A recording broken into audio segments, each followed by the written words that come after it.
देखिए, आपके एग्जाम के लिए सबसे महत्वपूर्ण जो विषय वस्तु है वो है निबंध लेखन। पूरा एक सेपरेट पेपर भी है ना। आईएएस में और विभिन्न स्टेट पीसीएस में पूरा का पूरा एक पेपर होता है निबंध का, और बहुत महत्वपूर्ण भूमिका निभाता है। निबंध को लेकर अभी मैंने कई सारे सेशन आप लोगों के करवा दिए हैं। उसमें मैंने आपको निबंध का बेसिक बताया है। जिन बच्चों ने अभी तक मेरे निबंध के सेशन नहीं देखे, पहले तो बैच में अपडेट कर दिए गए हैं आपके कोर्स में। यदि आपने ऑनलाइन बैच ले रखा है तो वहाँ पे निबंध के सेशन है, और आज़ाद आईएएस एकेडमी के यूट्यूब चैनल पर भी निबंध के सेशंस आपके उपलब्ध हैं। एक प्लेलिस्ट बना दी गई है, वहाँ पर भी उपलब्ध है। ठीक है, अब जो निबंध है आपका, आज के सेशन में मैं आपको निबंध लेखन करना सिखाऊंगा कि निबंध आप कैसे लिखते हैं, कोई भी एक सब्जेक्ट को निबंध लेखन कैसे करते हैं। और यहाँ पे कोई एक सब्जेक्ट उठाऊंगा। वैसे मेरा उद्देश्य है कि जैसे मान लीजिए मूर्त और अमूर्त प्रकार के निबंध आपके आते हैं। पहले मैं मूर्त प्रकार से स्टार्ट करूंगा ताकि एक आपका दिमाग ओपन होना चालू हो। ठीक है, आपको ये आइडिया लगे कि अच्छा मूर्त को इस तरीके से लिखते हैं, इस तरीके से सोचते हैं। ये सबसे ज़्यादा उपेक्षित है, आप लोग कभी निबंध लेखन करना ही नहीं चाहते। लेकिन अब हर 15 दिन में एक निबंध रखेंगे। आज भी निबंध का एक टॉपिक दूंगा आपको, और इस टॉपिक पे आप लोग निबंध लेखन करके इसकी कॉपी सबमिट करेंगे अपने ग्रुप में। जो आपके टेलीग्राम ग्रुप बने हुए हैं ना, उसमें सारे लोग कॉपी सबमिट करेंगे। और निबंध लेखन आपके एग्जाम में जितने शब्दों में पूछा जाता है उसी के अकॉर्डिंग आप लिखेंगे। आईएएस में अलग शब्दों में पूछा जाता है, यूपी पीसीएस के शब्द अलग हैं। आईएएस में लगभग 1000 से 1200 शब्द हैं, यूपी पीसीएस में 700 शब्द हैं, आरओ में 600 शब्द हैं, बीपीएससी में, है ना। तो हर जगह अलग अलग शब्द हैं। सीजीपीएससी में, एमपीपीएससी में, यूकेपीएससी में, आरएएस में, जहां पे जितने शब्दों में पूछा जाए उतने शब्दों में निबंध लेखन आपको करना है। ठीक है, ये अब आप लोग तय मान लीजिए, हर 15 दिन में एक निबंध लेखन हम करेंगे।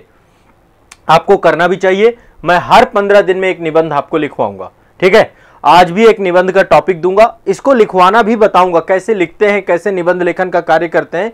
इससे पहले मैंने निबंध लेखन में कई सारे सेशंस लिए हैं, आपको बताए हैं। बस अब आप लोगों का काम होना चाहिए कि इत्मीनान से निबंध लेखन आप मेरे साथ सीखें। जो आपको बताऊं उसे करें। मैं ऐसा नहीं होगा कि पूरा का पूरा निबंध आपको पैराग्राफ वाइज लिखवाऊंगा, वो काम तो आप करेंगे। मैं आपको एक तरीका बताऊंगा कि कैसे निबंध लेखन करना चाहिए। ठीक है, तो आज के सेशन में आप लोग सभी लोग निबंध लेखन में एक सब्जेक्ट लेंगे, और मैं आपको जितने सब्जेक्ट वाइज निबंध लेखन कराऊंगा। आज जैसे एक टॉपिक ले लिया, फिर इसके बाद कोई एक टॉपिक ले लिया, फिर इसके बाद कोई टॉपिक ले लिया, तो हम टॉपिक बाय टॉपिक निबंध लेखन किया करेंगे। ठीक है, कोई ऐसा नहीं होगा कि हम एक लकीर के फकीर नहीं बनने वाले। हम निबंध लेखन का एक पद्धति और एक प्रक्रिया बनाएंगे, उसी के हिसाब से निबंध लेखन करेंगे हम लोग। ठीक है, तो आप लोग को जितने मैं निर्देश देता जाऊं उन सभी निर्देशों को आपको लेकर के चलना चाहिए। ठीक है, चलिए, इससे पहले के सेशन जरूर देख करके रिवाइज कर लीजिएगा। उसमें मैंने ब्रेन स्टॉर्मिंग का भी काम बताया था, अब वो सब का प्रयोग करेंगे। इससे पहले के सेशन आपके आजाद आईएएस एकेडमी में एसे की प्लेलिस्ट है, वहां पे पड़े हुए हैं सारे के सारे। ठीक है, चलिए शुरू करते हैं। अब देखिए, आज जो मैंने टॉपिक लिया है वो लिया है साहित्य और समाज। साहित्य और समाज को लेकर मैंने पहले भी आपको बताया था कि ये टॉपिक पे करवाऊंगा, और इसमें लगभग सभी जगह पे पूछा जाएगा। आप ये कभी नहीं कहेंगे, जैसे इस बार के निबंध जो आईएएस में पूछे गए थे, मूर्त प्रकार के काफी सारे निबंध थे। यूपी पीसीएस में मूर्त प्रकार के ज्यादा पूछता है, आरओ में मूर्त प्रकार के ज्यादा पूछता है, बीपीएससी में मूर्त प्रकार के ज्यादा पूछता है। बीपीएससी में तो अभी निबंध इन्होंने प्रॉपर जोड़ दिया। ठीक है, निबंध आपके कंपलसरी पेपर में भी है, और अदर स्टेट पीएससी जितने भी हैं सब में निबंध लेखन आपको करना ही करना है। ठीक है, तो आपको अपने स्टेट का निबंध का पैटर्न पता होना चाहिए। बाकी मैं भी आपको पैटर्न बता दूंगा। मैं आपको पॉइंट बता के जाऊंगा, कीवर्ड बता के जाऊंगा, कैसे आपको चीजें लिखनी है ये भी बता के जाऊंगा। ठीक है, तो आज का हमारा टॉपिक है, पहले तो आप लोग टॉपिक डाल लीजिए। सभी लोग टॉपिक डालेंगे निबंध लेखन का। टॉपिक क्या है आज का? साहित्य और समाज, इस पे लिखेंगे। ठीक है, निबंध लेखन का टॉपिक सारे लोग मेंशन कर लीजिए। ये वाला टॉपिक रहेगा, साहित्य और समाज। अब देखो, साहित्य और समाज से अन्य बहुत सारे आपके ऐसे बनते हैं, है ना। कई प्रकार से इनके टाइटल चेंज होते हैं। जैसे एक टाइटल ये हो सकता है कि साहित्य समाज का दर्पण है, ये टाइटल पूछ सकता है। एक टाइटल हो सकता है साहित्य का क्या उद्देश्य है। एक टाइटल हो सकता है जीवन और साहित्य। एक हो सकता है साहित्य की शक्ति। एक हो सकता है साहित्य और लोक मंगल। ऐसे करके कई सारे, है ना। साहित्य समाज की आंख है, ये भी हो सकता है। जो भी टाइटल डाल दे तो ओवरऑल सारे टाइटल कवर हो जाएंगे इससे। साहित्य एवं संस्कृति पूछ सकता है, जो पूछना चाहे आप, कोई भी जो है, जो कीवर्ड मैं आपको बता के जाऊंगा वो सारे हो जाएंगे। इसके बाद अगला जो हम निबंध लेखन करेंगे वो एग्रीकल्चर से करेंगे, मतलब फिर कृषि के ऊपर एक लिख लेंगे, तो कृषि से महत्वपूर्ण पॉइंट दे दूंगा। इसी तरीके से मैं आपको आपदा प्रबंधन का एक निबंध लेखन करा दूंगा। एक निबंध लेखन आपका, मतलब एक एक अभी करते हैं शुरुआत में, ठीक है। एक आपका जो है, जो देश में अंतरिक्ष सुरक्षा से जुड़े हुए निबंध आते हैं, इंटरनल सिक्योरिटी से, विदेश नीति से जुड़े हुए निबंध आपके पूछे जाते हैं, तो वो सारे निबंधों का एक हम ढांचा बना लेंगे, ठीक है, एक स्ट्रक्चर बना लेंगे, एक फ्रेम बना लेंगे, ठीक है, और फिर उसी के हिसाब से आप सब लोग अपने अपने निबंध लेखन करिएगा।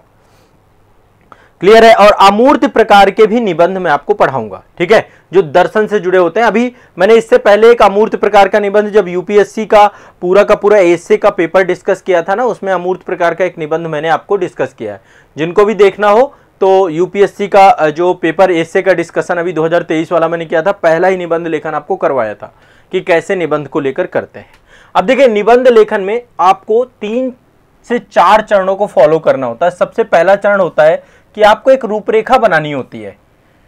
आपको एक क्या करना होता है, एक रूपरेखा बनानी होती है हमेशा। सबसे पहले यहीं से स्टार्ट होता है फ्रेमवर्क। पहले तो निबंध का चयन है ना, जहां पे कई सारे, क्योंकि निबंध में विकल्प आते हैं ना कि निम्नलिखित में से कोई, तो पहले चयन कर लीजिए जिसमें आपका कंटेंट अच्छा हो। इसके बाद आप एक रूपरेखा बनाएंगे। हम यहां पर भी प्रयास करेंगे रूपरेखा बनाने की। दूसरा काम आप करेंगे, आप प्रस्तावना लिखेंगे। देखो, हेडिंग डाल के हम नहीं लिखेंगे, हेडिंग वाला निबंध नहीं है ये। बस रूपरेखा में आपके पास एक फ्रेमवर्क होना चाहिए कि आपको अपने निबंध में क्या क्या चीजें डालनी है। इसके बाद मध्य भाग होना चाहिए, जो मेन बॉडी है, जिसमें बहुत सारा कंटेंट रहेगा। और इसके बाद अंतिम आपका उपसंहार होना चाहिए। बस इतना ही है ना। सबसे इंपॉर्टेंट है, आपके पास रूपरेखा तैयार होगी तो आप एक DCA लिख पाएंगे। अब मैंने यहां पे एक चीज बताई थी कि प्रस्तावना में कुछ इस तरीके से आपको शब्दों को डालना है जिससे जिज्ञासा पैदा हो। क्या हो? जिससे जिज्ञासा पैदा हो। कोई भी निबंध लिखिए, थोड़ा सा ये हो कि एक क्यूरियोसिटी पैदा हो कि भाई आगे का निबंध हम क्यों पढ़ें, तो जो जिज्ञासा पैदा करे, है ना, ऐसा प्रस्तावना में आपके पास आपको सिलेक्ट करने हैं शब्दों को। अब मैं बताऊंगा, मजा आएगी आपको। दूसरा, मध्य भाग। देखो, मैं आपको आसान कर दूंगा और इससे क्या होगा, अन्य निबंधों को लिखने की भी आपकी समझ विकसित हो जाएगी। मेरा उद्देश्य किसी निबंध को रटवाना नहीं है, मेरा उद्देश्य है आपके अंदर रचनात्मकता का विकास करना, ताकि आप अन्य निबंधों में भी सहज हो पाएं। ठीक है। मध्य भाग में हम सभी आयामों को डिस्कस करेंगे, निबंध से जुड़े हुए जितने भी आयाम हैं। देखो, निबंध को जितनी जगहों से जोड़ पाओगे उतना अच्छा निबंध होगा आपका। उपसंहार कैसा होना चाहिए? उपसंहार मैंने आपको बताया था, सृजनात्मक होना चाहिए, सृजनात्मक होना चाहिए, उद्देश्य परक होना चाहिए, उद्देश्य परक होना चाहिए, है ना, भविष्योन्मुखी होना चाहिए, भविष्योन्मुखी होना चाहिए, है ना, संदेश परक होना चाहिए, सृजनात्मक होना चाहिए, है ना, आपको चाहिए में लिखना होगा, आशावादिता भरा होना चाहिए, उपसंहार आपका पॉजिटिव होना चाहिए। क्लियर है? ये सारी चीजें मैंने आपको बताई थी। ठीक है, तो अब आज के सेशन में हमने टॉपिक चुना है साहित्य और समाज। आप में से कुछ बच्चों ने लिख के भी भेजा था इस पे निबंध लेखन, बट मैं चाहता हूं कि आप लोग इत्मीनान से पहले इसको समझ लीजिए। और कुछ लोगों ने बहुत अच्छा भी लिखा था, जैसे दीक्षा कुमारी जी ने एक निबंध लिखा था। आप में से दीक्षा जी हैं क्या सेशन में आज? अच्छा निबंध लिखा था आपने, मतलब ठीक था, मतलब अच्छा था ओवरऑल। देखो, निबंध लेखन हर व्यक्ति का अपना खुद का हो सकता है, मौलिकता रहती है निबंध में। और बाकी लोग भी मतलब निबंध लेखन जरूर करिएगा, बिना लिखे आएगी नहीं कला, ये सुनने से नहीं आती है आपकी कला। ठीक है, सुनने से ये कला नहीं आती है। अब देखो, निबंध में आपको कुछ कोटेशंस होने चाहिए, मतलब जब भी आप निबंध लेखन करें तो कोटेशंस आपको बीच बीच में प्रयोग करने हैं। ठीक है, तो कोटेशन भी आपके पास होना चाहिए, कोट्स होने चाहिए किसी चीज को लेकर। जैसे साहित्य और समाज है तो आपके पास कुछ और रिलेवेंट कोट होने चाहिए, इधर उधर नहीं होने चाहिए आपके। ठीक है, कोई ना कोई, जैसे मान लीजिए अब तो ये साहित्य से जुड़ा हुआ है तो बहुत सारे साहित्यकार हैं, उनके द्वारा यदि कोई बात कही गई है तो उसको आप लिख लीजिए। जैसे प्रेमचंद जी ने कुछ कहा, मैथिली शरण गुप्त जी ने कुछ कहा है ना, या फिर कोई अन्य जो है बहुत सारे हैं जिन्होंने भी कुछ कहा है, उसको आप लिखिए, ताकि उससे क्या होगा, बहुत अच्छी जो है एक जो है आपकी समझ विकसित होती है। तो कोटेशंस ज़रूर लिखिए आप निबंध लेखन में। चलिए मैं कोटेशंस वगैरह आपको डिस्कस कर दूंगा, आप टेंशन मत लीजिए। कुछ कोटेशंस तो बता ही दूंगा, बाकी लोग। हाँ मैं श्रीवत जी आपने भी लिखा है ना, ठीक है। जो लोग देखो लिखोगे तो फिर आ जाएगा, यही चीज़ आसान लगने लग जाएगी। और जो नहीं लिखेगा तो भैया मैं नहीं कुछ कर सकता आपका, आप बस ऐसे ही रहिए, आपकी मर्जी, अपने हिसाब से चलिए। लिखना चाहिए, मैं सभी को बोलता हूं कि निबंध लेखन सबको करना चाहिए। आज मेरे साथ संकल्प लो, हर 15 दिन में आप सभी मेरे साथ एक निबंध लिखोगे। जो टॉपिक आपको दूं उस टॉपिक को लिखने का प्रयास करोगे और इत्मीनान से जितने शब्दों में आपके एग्जाम में पूछा जाता है उतने शब्दों में लिखने का प्रयास करोगे आप लोग, ठीक है। जितने शब्दों में आपके एग्जाम में पूछा जाएगा उतने ही शब्दों को आप क्या करोगे, ठीक है, लिखने का प्रयास करोगे, ठीक है। कोट्स भी लिखोगे, जो भी आपकी इच्छा हो आप करिएगा। सब लोग रेडी हैं, सब लोग लिखेंगे ना आज से, ठीक है। चलो अब ये वाले निबंध को थोड़ा सा डिकोड करना शुरू करते हैं। पहले सबसे पहला काम मैं करूंगा रूपरेखा का, ठीक है। सबसे पहला काम हम कर लेते हैं रूपरेखा का, ठीक है। एक मिनट।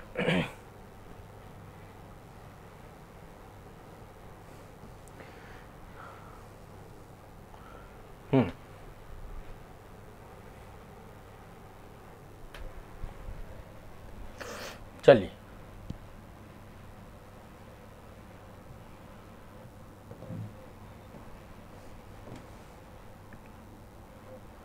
अब यहाँ पे काफी सारी चीजों को हमने टॉपिक क्या लिया अपना, साहित्य एवं समाज। आप लोग भी हेडिंग डाल लीजिएगा, साहित्य एवं समाज।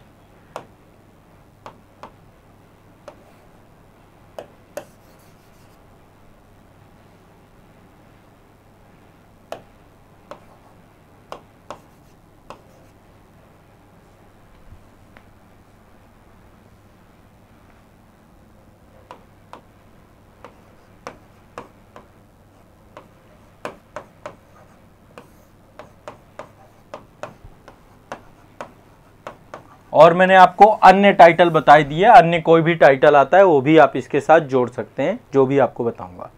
सबसे पहले हम इसका एक रूपरेखा बनाएंगे। अच्छा, रूपरेखा में क्या क्या डालना चाहिए, आप देखिए यहाँ पे दो टर्म्स हैं, एक टर्म्स है साहित्य, दूसरा टर्म्स है समाज। यदि आप इन दोनों टर्म्स को ही आपको इंटरलिंक करना है, हर एक चीज में जो भी आप पढ़ेंगे, जो भी आप लिखेंगे, वो इन दोनों शब्दों को जोड़ करके लिखना है। समाज और साहित्य इन दोनों से जुड़ा हुआ ही होना चाहिए जो भी आप लिखें। तो सबसे पहले रूपरेखा में शुरुआत आप इस तरीके से कर सकते हैं कि पहले समाज के बारे में बताइए कि समाज क्या है, समाज क्या है, पहले ये बताइए। स्टार्ट करिए, प्रस्तावना इस तरीके से होगी, थोड़ा समाज के बारे में बताइए। दूसरा पॉइंट बताइए साहित्य क्या है, साहित्य क्या है। कभी भी कोई भी निबंध करना पहले हमें कीवर्ड उठाने हैं, इसके कीवर्ड बहुत क्लियर हैं, ठीक है। साहित्य और समाज, जैसे कि आपने कोटेशन पढ़ा साहित्य समाज का दर्पण है, तो यहां पे भी साहित्य और समाज आ रहे हैं, ठीक है। जीवन और साहित्य, साहित्य का उद्देश्य, ये जितने भी शब्द आपके हैं, कोई भी आपका साहित्य तो उसका कीवर्ड, इसमें साहित्य और समाज कीवर्ड है। तो पहले बताइए कीवर्ड को क्लियर करिए, शुरुआत ही आप इससे करिए। समाज क्या है, साहित्य क्या है, पहले ये बताइए। अभी हम रूपरेखा बना रहे हैं, रूपरेखा के बाद फिर मैं इनको डिस्क्राइब भी करूंगा आपका, ताकि आपको हो। अब इसके बाद तीसरा पॉइंट आप तुरंत लिखिए जब भी लिखना है कि समाज के उत्थान में साहित्य का क्या योगदान होगा। अब जोड़ दीजिए, तीसरा पैराग्राफ आपका, पहला पैराग्राफ ये हो, दूसरा पैराग्राफ हो, और तीसरा समाज के उत्थान में साहित्य का योगदान। हमेशा ये काम जरूर करना है। अभी इससे पहले मैंने आपको यूपीएससी का एक अमूर्त एशे आया था, वो मैंने आपको डिस्कस कराया था और इसी तरीके से इंटरलिंक किया था मैंने आपको, अभी जो 2023 वाला पेपर था, ठीक है, योगदान। इससे पहले मैं 2022 वाले पेपर में भी ऐसे आपके डिस्कस करा चुका हूं यूपीएससी के, जो लोग रेगुलर हैं वो जानते होंगे। ये इतना रूप जब आप लिख देंगे, इससे क्या होगा, एक क्यूरियोसिटी डेवलप हो जाएगी और आमतौर पे ये प्रस्तावना के रूप में आप इसको पाएंगे, ठीक है। अभी मैं बताऊंगा आपको, बहुत अच्छे शब्दों का प्रयोग करेंगे इन चीजों को जब हम डिस्कस करेंगे, चर्चा करेंगे। आपके पास अच्छे शब्द होने चाहिए और ये सब आएगा धीरे धीरे, ठीक है। अब आ जाएंगे मुख्य विषय पे। अब जब हम मुख्य विषय करेंगे, ये तो मान लीजिए हम प्रस्तावना के अंतर्गत प्रयास करेंगे कि कुछ इस तरीके से इसको चालू करें। अब देखो प्रस्तावना में मैंने आपको बोला है कि प्रस्तावना आपको ऐसी लिखनी है जो जिज्ञासा पैदा करे। तो क्या है, समाज क्या है, एक जिज्ञासा वाली बात है ना। साहित्य क्या है ये बताएंगे आप, जिज्ञासा पैदा होगी। समाज का साहित्य के क्या योगदान है, दोनों को इंटरलिंक कर देंगे, ठीक है, तो इससे बहुत अच्छा रहेगा। अब इसके बाद आगे आप जो डिस्कस करिए मुख्य विषय वाले पे, यदि हम आ जाते हैं कि मुख्य विषय में हम क्या क्या फॉर्मेट डालेंगे। देखो वहां पे एग्जाम हॉल पे तो इतना टाइम नहीं होता, बहुत फास्ट आपको रैपिड पॉइंट बनाने पड़ते हैं। इसके बाद डालिए आप साहित्य का क्या प्रयोजन है, प्रयोजन मतलब उद्देश्य, साहित्य का क्या प्रयोजन है, यानी साहित्य का क्या उद्देश्य है, साहित्य क्या चाहता है, मनुष्य को, समाज को किस तरीके से विकसित करना चाहता है, ठीक है। अच्छा, अन्य जितने भी आयाम हैं, अन्य आयाम, अन्य आयाम क्या हो सकते हैं, जैसे कि कई सारे आयाम बताता हूं। एक आयाम है धर्म, सबसे महत्वपूर्ण। आज धर्म के लिए देखिए, धर्म एक ऐसा जिसके लिए सबसे ज्यादा युद्ध हो रहे हैं, तो धर्म एक आयाम है, संस्कृति एक आयाम है। ध्यान से समझिएगा, मैं ये बहुत अब इंटरलिंक करना आपको सिखा रहा हूं। मुख्य बॉडी को इतना बढ़िया लिखेंगे हम, कई सारे पॉइंट कितनी चीजों से इंटरलिंक करेंगे। विज्ञान एक आयाम है वर्तमान में, साइंस एक आयाम है कि नहीं है, ठीक है, और ऐसा करना हर चीज में डालेंगे। राजनीति एक आयाम है, राजनीति भी आपको प्रभावित करती है, ये सब समाज को प्रभावित करने वाले कारक हैं। दर्शन एक आयाम है, दर्शन एक आयाम है। अध्यात्म एक आयाम है, अध्यात्म, ये सब आयाम है, ठीक है। अब इसके बाद आप ये विभिन्न आयामों को लिखिए कि कैसे धर्म जो है समाज को प्रभावित करता है, सभ्यताओं को प्रभावित करता है, कैसे विज्ञान मानव को बेहतर करने का प्रयास करता है, कैसे राजनीति मानव को जोड़ने का प्रयास करती है। देखो मनुष्य और समाज एक दूसरे से जुड़े हुए हैं, समाज मनुष्य के बिना अधूरा है और मनुष्य समाज के बिना अधूरा है। दोनों, मनुष्य एक सामाजिक प्राणी है ना, है ना। आपका अस्तित्व, आप या तो समाज में एक अभिन्न हिस्सा बनकर रह सकते हैं, अन्यथा या तो आप पशु हैं या तो आप ईश्वर हैं, देवता हैं। तो मनुष्य एक सामाजिक प्राणी है ना। ये आप एक बहुत फेमस कोट है आपका। तो ये सारे पक्ष मनुष्य को और समाज को, दोनों को प्रभावित करेंगे। आप धर्म से प्रभावित होते हैं, आप संस्कृति से प्रभावित होते हैं, आप विज्ञान से प्रभावित होते हैं, आप राजनीति से प्रभावित होते हैं, आप दर्शन से प्रभावित होते हैं, आप अध्यात्म से प्रभावित होते हैं, होते नहीं होते, है ना। अब जब आप इस तरीके से इसको बता करके इन सभी पक्षों की अभिव्यक्ति, इन सभी आयामों की अभिव्यक्ति का एक ही माध्यम है, इनकी अभिव्यक्ति किसके माध्यम से करेंगे हम, साहित्य के माध्यम से करेंगे। अभिव्यक्ति का माध्यम क्या है, साहित्य। आप जोड़ दिए, आपने क्या किया, समाज के सभी आयामों के प्रभावित करने वाले कारकों को साहित्य के साथ जोड़ दिया। समझ में आ रहा है सभी को, एक बार थोड़ा सा बताएं। हाँ, सरल शब्दों का ही प्रयोग किया जा रहा है, आपको भी सरल शब्दों का प्रयोग करना है, कोई दिक्कत नहीं करना है, बहुत सिंपल सिंपल सिंपल। देखिए समाज के अन्य आयाम, ठीक है। समाज में दो चीजें होती हैं, पहला तो समाज को भौतिकवाद से समाज प्रभावित होता है, समाज में भौतिकवाद भी चाहिए और समाज में दार्शनिक या आध्यात्मिक पक्ष भी होना चाहिए। समाज की जरूरतें हैं, समाज केवल भौतिक उन्नति से ही उन्नत नहीं हो सकता है, आध्यात्मिक उन्नति भी होनी चाहिए। जैसे गांधी बोलते थे, आध्यात्मिक, व्यक्ति की केवल भौतिक जरूरतें पूरे हो जाने से व्यक्ति पूर्ण नहीं हो जाता है, पूर्ण होने के लिए उसकी आध्यात्मिक उन्नति, आध्यात्मिकवाद। अब इन दोनों की अभिव्यक्ति, इन दोनों का समन्वय साहित्य करता है। साहित्य भौतिकवाद को अध्यात्मवाद के साथ जोड़ने का प्रयास करता है।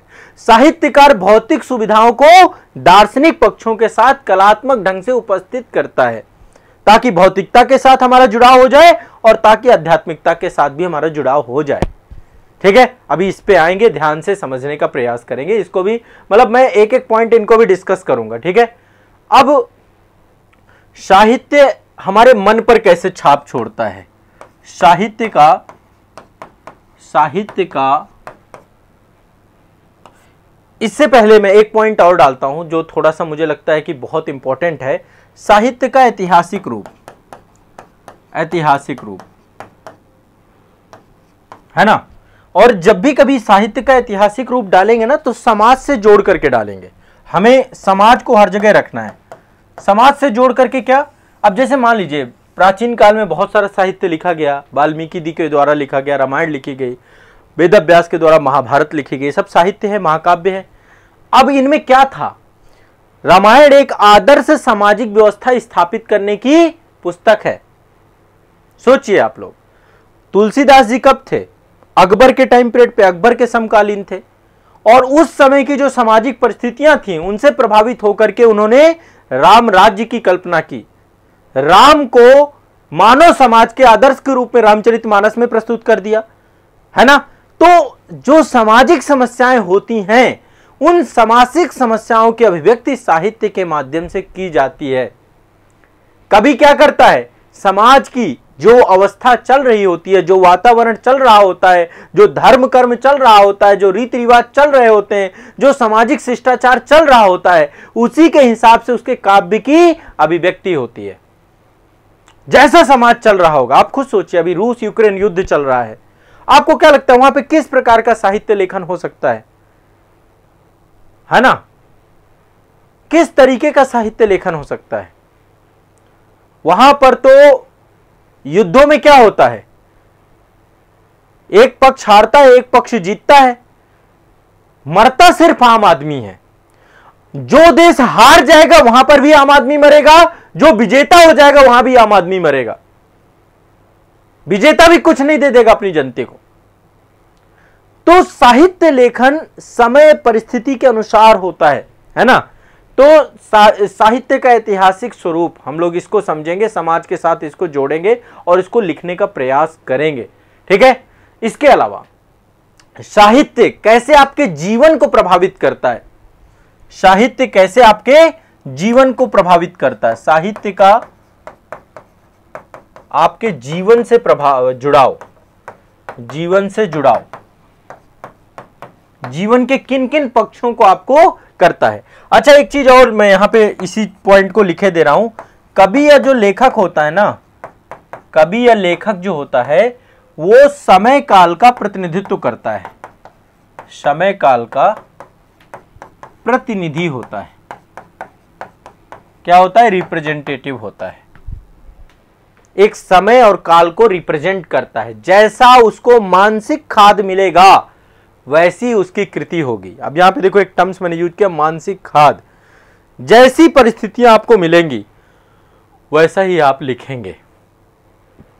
समझ रहे हैं? आपके जीवन में यदि समस्याएं होंगी, है ना, तो फिर आप समस्याओं के निवारण को लेकर ही साहित्य लेखन करेंगे।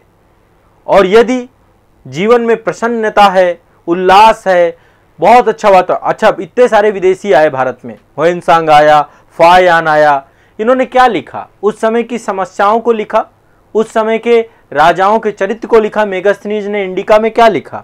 जो उसने देखा। तो साहित्य समाज का प्रतिबिंब होता है, साहित्य समाज का प्रतिबिंब होता है। कुछ समझ में आ रहा है क्या मैं समझा रहा हूं आप लोगों को? कैसे ऐसे को जोड़ करके लिखना होता है, ये आपको समझना है, ठीक है। साहित्य और समाज दोनों एक दूसरे को प्रभावित करते हैं। साहित्य एवं समाज दोनों एक दूसरे को प्रभावित करते हैं। यही तो हुआ, जैसा समाज होगा वैसा साहित्य लिखा जाएगा, और जैसा साहित्य होगा वो समाज को प्रतिबिंबित करेगा, वो दिखाएगा। जो समाज की क्रिया प्रक्रिया होगी वही साहित्य की क्रिया प्रक्रिया हो जाएगी। यदि सामाजिक उन्नति होगी तो साहित्य भी वैसा होगा। और कई बार अच्छा साहित्य सामाजिक उन्नति को जन्म देता है। दोनों एक दूसरे के साथ जुड़े हुए हैं। यही हुआ पुनर्जागरण काल में। उदाहरण के तौर पे यहाँ पे पुनर्जागरण काल यूरोप में क्या हुआ? पुनर्जागरण काल, बड़े बड़े थिंकर आ गए, गैलीलियो आ गया, कांट आ गया, मैकियावेली आ गए, है ना। इतने सारे थिंकर आए और उन्होंने आकर के बोला, बताया, क्रांतियां होनी चालू हो गई। रूसी क्रांति हो गई, मार्क्सवाद ने रूस क्रांति कर दी। अब फ्रांसीसी क्रांति हो गई, है ना। साम्राज्यवाद उपनिवेशवाद का पतन होने लग गया, नए विचारों का उद्भव होने लग गया। तो ये क्या था? ये साहित्यकारों की तो देन थी। उदारवादी आ गए, तो ये अलग अलग चला, ठीक है। आप एक चीज ध्यान रखिएगा, क्लियर है, स्पष्ट है सभी को, कोई दिक्कत तो नहीं है। अच्छा, एक चीज और ध्यान रखिएगा, साहित्य का हमेशा एक उद्देश्य होता है कि मानव जीवन में संपूर्णता लाना, मानव जीवन को सुख शांति की भावना को भरना। अच्छा, साहित्य के कई रूप हैं। साहित्य की अभिव्यक्ति, जो सिनेमा देखते हैं भी एक साहित्य ही तो है। आप सिनेमा देखिए, सिनेमा में भी क्या साहित्य की तो अभिव्यक्ति देखने को मिल रही है ना। ठीक है, तो साहित्य का उद्देश्य क्या है? साहित्य का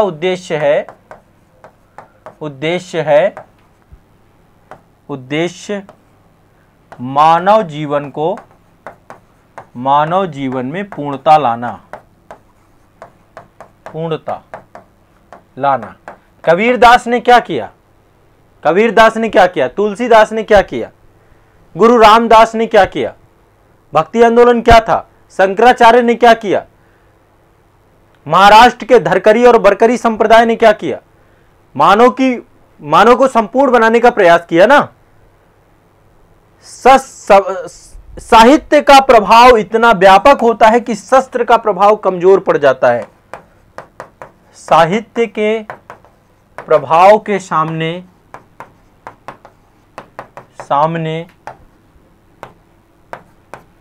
शस्त्र का प्रभाव कम हो जाता है। लेखनी में वो दम है, शस्त्र का प्रभाव कम हो जाता है। साहित्य में वो जादू है।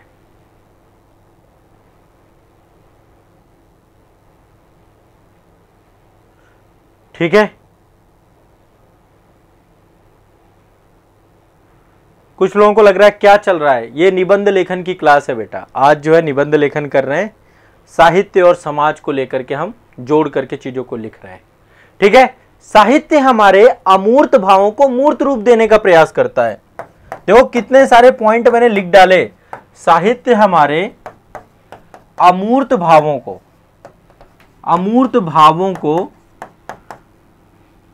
मूर्त रूप प्रदान करता है। क्या किया कालिदास ने अभिज्ञान शकुंतलम में, रघुवंश में, मालविकाग्निमित्रम में। ठीक है, अमूर्त भावों को मूर्त रूप प्रदान किया कल्पना के माध्यम से। कल्पना कहते ना, जहां न जाए रवि वहां जाए कवि। जहां सूर्य का प्रकाश भी नहीं पहुंच सकता है वहां कवि की लेखनी पहुंच जाती है।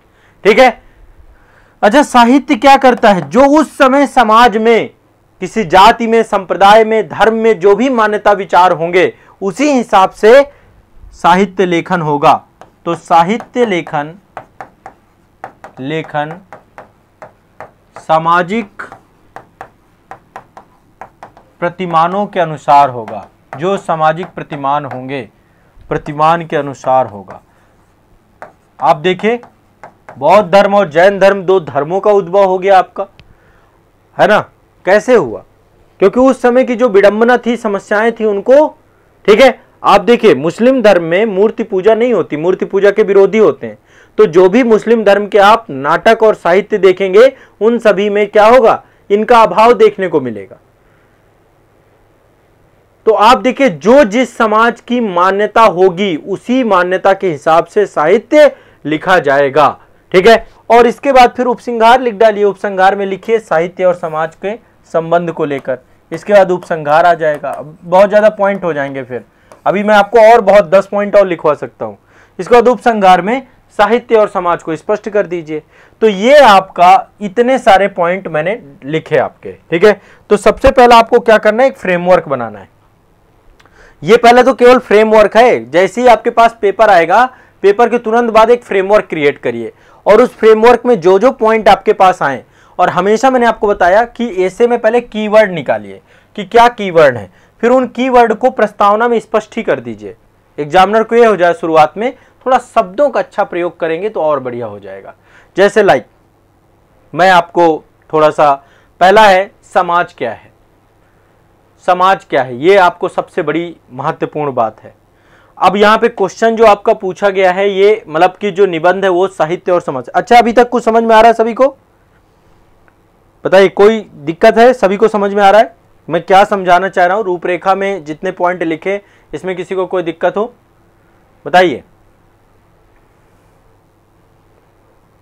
अभी तक क्लियर है सभी को, जितने भी बच्चे हैं? हाँ, क्लियर हो रहे हैं। थोड़ा सा दिमाग खुल रहा है आप लोगों का। आप लोग भी कुछ पॉइंट डाल सकते हैं ना। आप लोग भी मुझे बताइए कि भाई सर ये डाल दीजिए, ये डाल दीजिए। आपके भी दिमाग अब चल रहे होंगे। देखिए सिंपल सी बात, अब मैं थोड़ा सा आपको सबसे पहले, अब यहां पे क्लियर है, हमारी ये रूपरेखा तैयार हो गई। अब लिखना है समाज क्या है। सबसे पहले हमें समाज को समझाना है कि समाज क्या है। क्या है समाज, बताइए भाई, समाज क्या है। समाज को यदि परिभाषित करना चाहें तो समाज क्या है। समाज वह व्यवस्था है जो मानव जीवन के सुख दुख, हर्ष विषाद, आकर्षण विकर्षण, भौतिकवाद अध्यात्मवाद के ताने बाने से बुना जाता है। अब ये एक परिभाषा मैंने आपको बता दी, इसको और आसान कर देते हैं। समाज क्या है, समाज एक व्यवस्था है। यह व्यवस्था किसके लिए बनी है, मानव जीवन के लिए, मानव जीवन के लिए। अब देखो आसानी से आपको इस तरीके से चीजें तोड़नी आनी चाहिए, स्पष्टता होनी चाहिए आपके विचारों में। मानव जीवन के लिए एक व्यवस्था है समाज, जो मानव जीवन के विभिन्न पक्षों, मानव जीवन के विभिन्न पक्षों की अभिव्यक्ति की जाती है समाज में। आप लोग समाज में रह रहे हैं तो आप क्या है, विभिन्न पक्षों की अभिव्यक्ति ही तो कर रहे हैं। आप अपने सुख दुख की अभिव्यक्ति कर रहे हैं, सुख दुख की अभिव्यक्ति कर रहे हैं, नहीं कर रहे हैं, नहीं कर रहे हैं, कर रहे हैं ना। भौतिकतावाद की अभिव्यक्ति कर रहे हैं, अपनी आवश्यकताएं जो भी आपकी आध्यात्मिकतावाद की अभिव्यक्ति कर रहे हैं, हर्ष विषाद की अभिव्यक्ति कर रहे हैं। पहले आपको यह बताना है कि समाज क्या है, बहुत आसान भाषा में, ठीक है। पहले आप ये बताइए, कोटेशन डाल सकते हैं, कोटेशंस पे आएंगे, कोटेशन कोई भी डाल दीजिए, मैं कोटेशन बाद में 2 4 6 लिखवा दूंगा आप लोगों को। पहले आपको समाज को बताना है। आप ये भी बता के लिख सकते हैं कि मनुष्य एक सामाजिक प्राणी है, आप अरस्तु को कोट कर सकते हैं यहां पे। यानी कि अच्छा, मनुष्य एक सामाजिक प्राणी है, ये टर्म्स तो हम कई बार सुन लेते हैं, इसका मतलब क्या है, मनुष्य एक सामाजिक प्राणी है।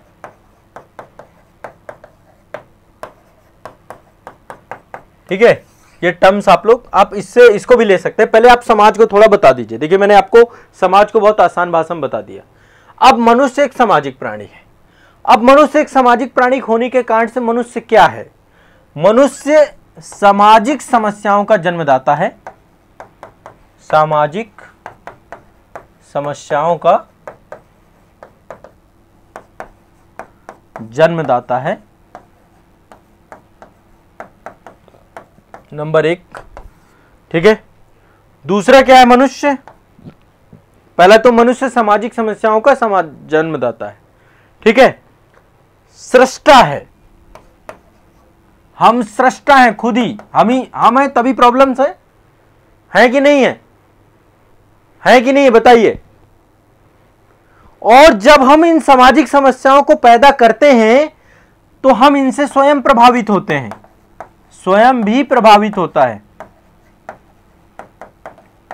स्वयं भी प्रभावित होता है। अभी हमास ने देखिए क्या किया, पूरा गाजा जो है प्रभावित हो गया।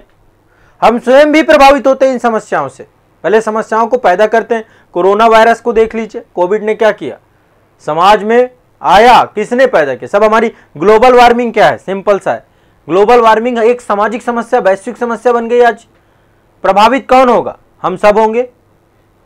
पारिवारिक विघटन क्या है, घरेलू हिंसा क्या है, ये सब सामाजिक समस्याएं। ठीक है, अशिक्षा क्या है, भूखमरी क्या है, बेरोजगारी क्या है, जनसंख्या वृद्धि क्या है,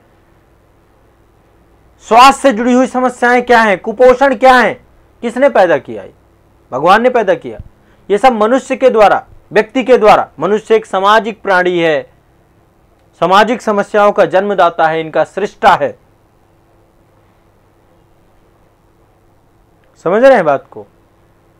और इनसे हम प्रभावित भी होते हैं, इनसे हम प्रभावित भी होते हैं। अच्छा, जब हम इनसे प्रभावित होते हैं, अब इसको समाज से जोड़िए, साहित्य से जोड़िए, इसको हम अभिव्यक्ति किसके माध्यम से करते हैं, इसकी अभिव्यक्ति किसके माध्यम से होती है, अभिव्यक्ति होती है इसकी साहित्य के माध्यम से। मनुष्य एक सामाजिक प्राणी है। ठीक है, समझ में आ रहा है, खुल रहा है ना। जो समाज में समस्याएं चल रही हैं अभी, इन समस्याओं को साहित्य ही तो बताता है कि क्या चल रहा है।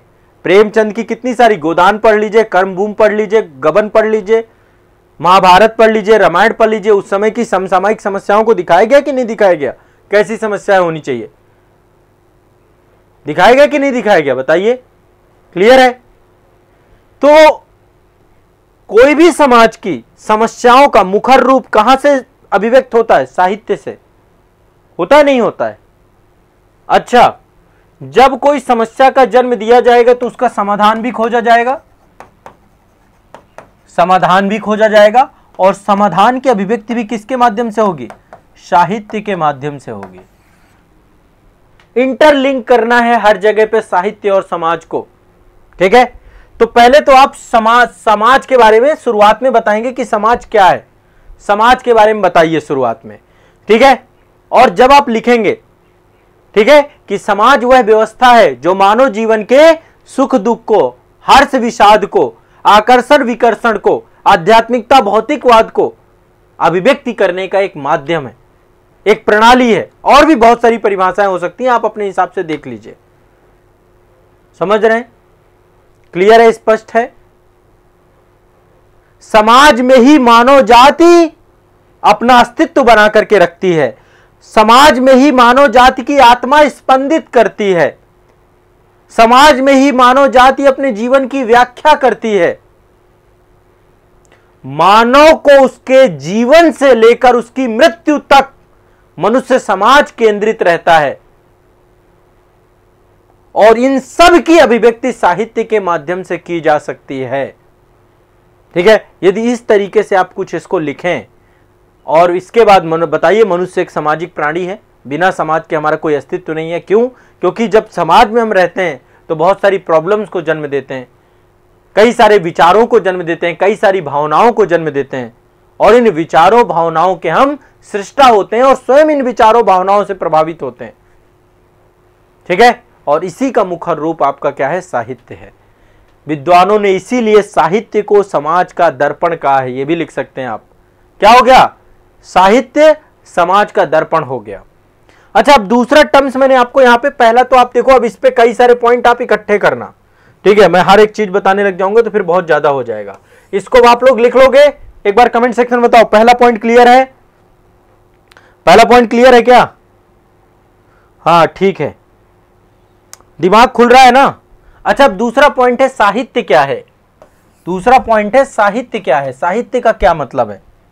अच्छा, साहित्य वो है जो हित सहित हो, जिसमें हित छिपा हुआ हो, जिसमें हित के बिना लिखा हुआ कोई भी रचना साहित्य नहीं हो सकती। साहित्य जो साहित हो, जो हित सहित हो, जो हित सहित हो। अब अगला है साहित्य, समझिए, साहित्य। अब आगे हम साहित्य को परिभाषित, जो हित सहित हो।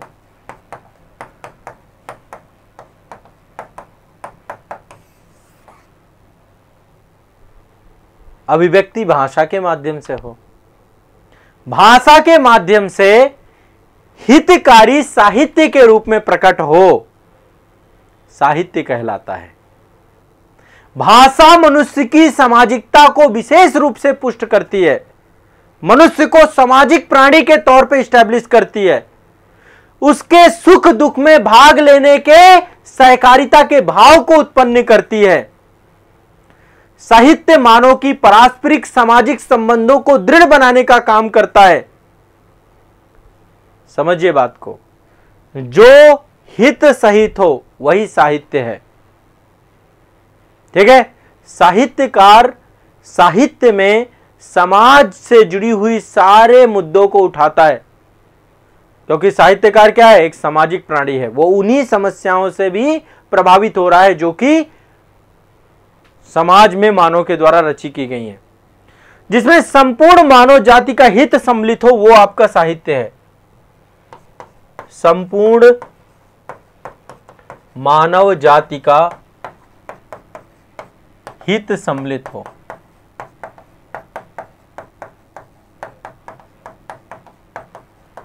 वो साहित्य है। हेडिंग नहीं डालना, पैराग्राफ पैराग्राफ चेंज करके लिखना है, कोई हेडिंग नहीं डालना आपको। ये जितना मैंने बताया कोई हेडिंग डाल के नहीं लिखेगा, हेडिंग डाल के नहीं लिखना है, ठीक है। पैराग्राफ चेंज करते जाना है, पहले पैराग्राफ में समाज क्या है, दूसरे पैराग्राफ में साहित्य क्या है, ठीक है।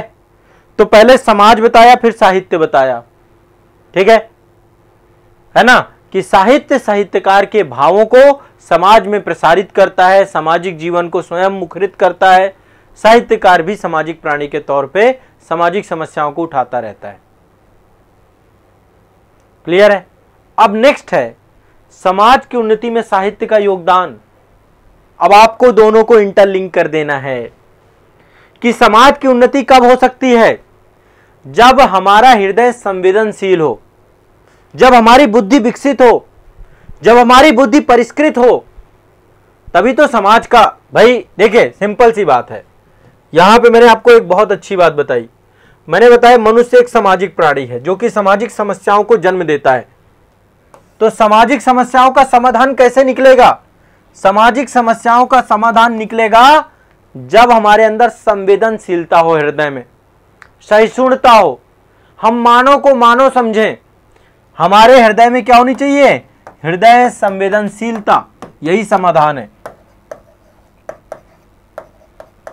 ठीक है। आज धर्म के नाम पे, आज जमीन के नाम पे, आज अपने अस्तित्व की लड़ाई के नाम पे सब युद्ध देख रहे हैं आप लोग, लैंड को लेकर लड़ रहे हैं सब। ये क्या है? हृदय में संवेदनशीलता।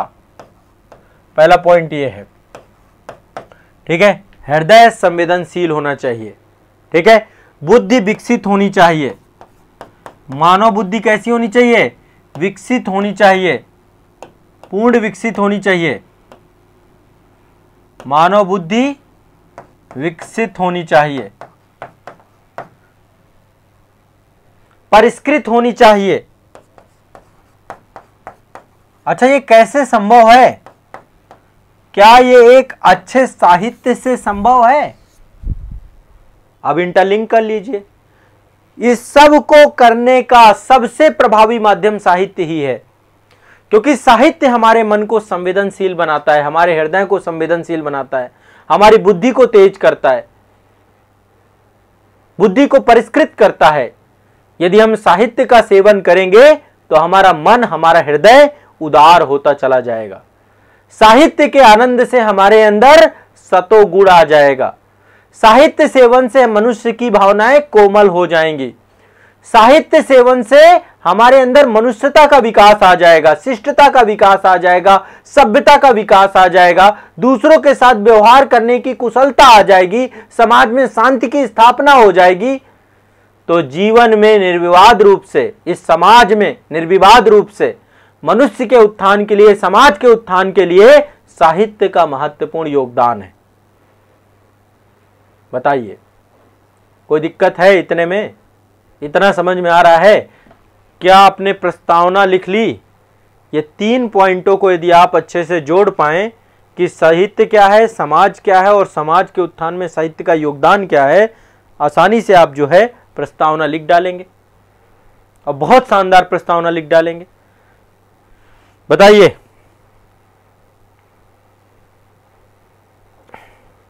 बिल्कुल अंकित चौधरी जी, ठीक है। तो साहित्य क्या है, समाज क्या है, साहित्य के, समाज के उत्थान में साहित्य का योगदान क्या है, तीनों पक्षों को लिखकर प्रस्तावना कंप्लीट कर दीजिए। इसके बाद फिर आइए आप मुख्य विषय को लिखने के लिए। साहित्य का उद्देश्य क्या है, समाज के, ठीक है, समाज के अन्य आयाम कैसे हैं, फिर अन्य आयामों को साहित्य से जोड़िए, ठीक है। अब देखो, ये जितने पॉइंट बताए हैं, इन सभी पॉइंटों को एक निबंध के रूप में लिखने का प्रयास करिए, ठीक है। अब आप लोगों के ऊपर हाथ में छोड़ रहा हूं, शायद मुझे लगता है कि काफी कुछ आपके दिमाग में आ गया। वैसे मैं इस पूरे निबंध को और डिस्कस करूंगा, मुख्य विषय भी डिस्कस करूंगा, उपसंहार भी डिस्कस करूंगा, बट मुझे लगता है कि अब आप लोगों को खुद भी लिखना चाहिए। तो अब आप इस निबंध को पूरा लिखिए, ठीक है, और मैं इस निबंध को लेकर के आपके सामने फिर आऊंगा अगले वीक, मतलब जो आपका नेक्स्ट सेशन होगा उसमें अभी हम यही वाला निबंध डिस्कस करेंगे, साहित्य वाला निबंध ही डिस्कस करेंगे। ठीक है, इसी निबंध को डिस्कस करेंगे। इसके बाद फिर हमारा एग्रीकल्चर हो जाएगा या फिर आपदा प्रबंधन हो जाएगा, वो टॉपिक मैं आपको पहले से बता दूंगा। अगला टॉपिक भी आपका साहित्य और समाज ही है, जिसको अभी बहुत सारे पक्षों को मुझे डिस्कस करना है, जो मैंने यहाँ पे लिखवाए हैं। पर आप सभी से आग्रह है कि अब आप निबंध लेखन करना चालू कर दीजिए। पैराग्राफ में लिखिएगा और निबंध लिख करके टेलीग्राम ग्रुप में भेजिएगा आप। ठीक है, अब लिख लेंगे। चलिए, अच्छा लग रहा है। देखो मुझे मेरे लिए क्या है, मेरे लिए बस यही बहुत है कि मैंने आपको यदि 1 घंटा आपने मुझे दिया, उसके बाद आपका दिमाग जो है सुकून से भर जाना चाहिए कि वाह सर अब तो मैं खुद कर लूंगा, है ना। बाकी फिर मैं आपके साथ हूं। देखो मैंने उंगली उतनी ही पकड़ रखी है जितने में आप गिरो नहीं। यदि मैं पूरा आपको पकड़ के चलाने लग जाऊंगा ना, कंधे में बैठा लूंगा, तो कभी फिर चलना नहीं सीख पाओगे। आपका काम है कि आप चलते रहो। बच्चे को सिखाते हैं ना जब, तो ऐसे माँ बाप उंगली ऐसे डाले रहते हैं, उसको भी लगता है बच्चे को कि अरे मुझे पकड़ रखा, कोई दिक्कत नहीं है, और वो चलना चालू कर देता है। तो मेरा काम भी ये है कि आपको खुद लिखना है एग्जाम हॉल पे। मेरे लिखने से कुछ नहीं हो जाएगा, है ना, मेरे लिखने से मुझे आएगा, पर आप लिखोगे तब आप भी समझ जाओगे। मैं आपको क्लू देकर जाऊंगा, मैं आपको पॉइंट देकर जाऊंगा, मैं आपको एक तरीका देकर जाऊंगा, मैं आपके अंदर में एक सुकून भर के जाऊंगा, आपके अंदर एक आत्मविश्वास करके जाऊंगा। ये मेरा काम है। आपका काम होना चाहिए मेरे दिए गए निर्देशों का पालन करना। ठीक है, तो साहित्य और समाज पे निबंध को लेकर आज एक डिस्कशन हुआ। अभी इस पे आगे डिस्कशन कंटिन्यू रखेंगे नेक्स्ट सेशन पे। सभी को समझ में आया ना, मजा आ रहा है ना इसमें, है ना। बस आपको इसी तरीके से मैं सारे के सारे महत्वपूर्ण निबंध करवा दूंगा, ताकि आप एग्जामिनेशन हॉल पे जाएं और जबरदस्त निबंध लिख के आएं। जितने बच्चे यूपी पीसीएस आरओ आरओ वाले हैं, वहां पे निबंध जितने भी टाइप के आते हैं, आईएएस वाले बच्चे हैं, अन्य स्टेट पीसीएस वाले बच्चे, जितने प्रकार के आपके निबंध आते होंगे सारे कवर कराऊंगा। यहाँ पे लिखने का एक तरीका बताऊंगा कि कैसे निबंध लेखन करते हैं, और बस वो तरीका आपके दिमाग में हमेशा के लिए बैठ जाएगा। एग्जामिनेशन हॉल पे बढ़िया कराओगे। अलग अलग डाइवर्सिफाइड टॉपिक उठाएंगे। ठीक है ना। तो अब इस पे लिखना और लिख करके ग्रुप पे भेजना। मैं अगली बार नाम लूंगा जो जो भेजेंगे। ठीक है ना, सभी को भेजना जरूर है। चलिए, टॉपिक समझ में आएगा, क्यों परेशान हो आप। टॉपिक समझाएंगे ना आपको। आईएएस में क्या है, थोड़ा सा क्रिटिकल होता है मैटर, लेकिन वो क्या है, अभ्यास की कमी है आपकी। आप अभ्यास करोगे अमूर्त टॉपिक भी समझ पाओगे, अमूर्त वाले में भी आएंगे ना, क्यों परेशान हो, कराएंगे। मैंने जो आपको बोला कि दोनों शब्दों को इंटरलिंक करके लिखते रहना है बस। निबंध में आपस में जुड़ाव होना जरूरी है। और देखिए मैं कितना मल्टी डायमेंशनल जोड़ूंगा अभी नेक्स्ट सेशन में, इसको कई सारे सब्जेक्ट के साथ जोड़ूंगा इसको, तब आपको और मजा आएगा। ठीक है, चलिए तो इसको रिवाइज करिए आप लोग।